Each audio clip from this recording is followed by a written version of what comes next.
একটি দেশে হামলা হলে সেটি ৩ দেশের ওপরই হামলা। এই ঘোষণা দিয়ে সৌদি আরব, তুরস্ক ও পাকিস্তান নতুন প্রতিরক্ষা জোট করার পরই মধ্যপ্রাচ্যে শুরু হয়েছে নতুন হিসাব নিকাশ। সবচেয়ে বড় প্রশ্ন, এই জোট কি মূলত ইরানকে ঠেকাতেই তৈরি? তবে তুরস্ক বলছে না, কিন্তু সেই আশ্বাসেও পুরোপুরি নিশ্চিত নয় তেহরান।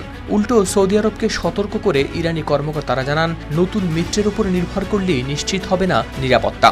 গেল শুক্রবার মক্কা যৌথ প্রতিরক্ষা চুক্তিতে সই করেন তুরস্কের president Recep Tayyip Erdogan, Saudi যুবরাজ মোহাম্মদ বিন সালমান ও পাকিস্তানের প্রধানমন্ত্রী শাহবাজ শরীফ। চুক্তির সবচেয়ে গুরুত্বপূর্ণ শর্ত, ৩ দেশের যে কোনো একটির উপর সশস্ত্র হামলা হলে সেটিকে সবার উপর হামলা হিসেবে বিবেচনা করা হবে। সংবাদ মাধ্যম আল জাজিরার প্রতিবেদনে প্রকাশ পেয়েছে এই তথ্য।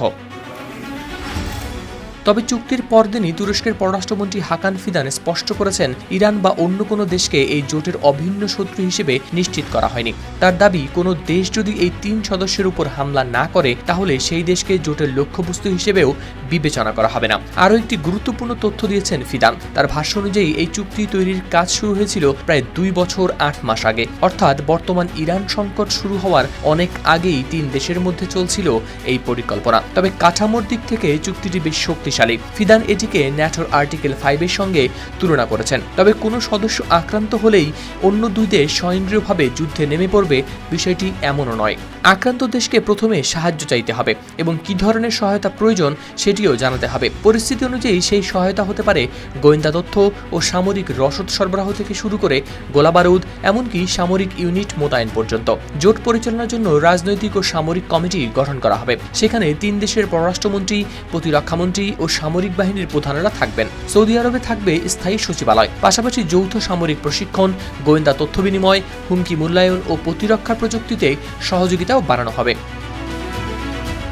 কিন্তু তুরস্কের এসব ব্যাখ্যার পরও তেহরান থেকে এসেছে সতর্কবার্তা।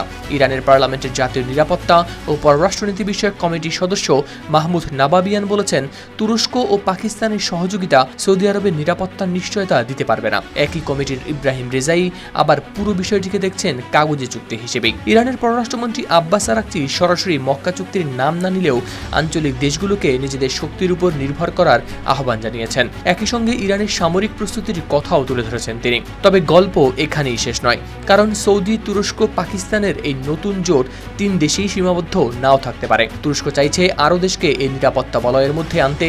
হাকান ফিদানের দাবি, ইতিমধ্যেই কয়েকটি দেশ আগ্রহ দেখিয়েছে। সম্ভাব্য নতুন সদস্য হিসেবে বিশেষভাবে উঠে এসেছে মিশরের নাম।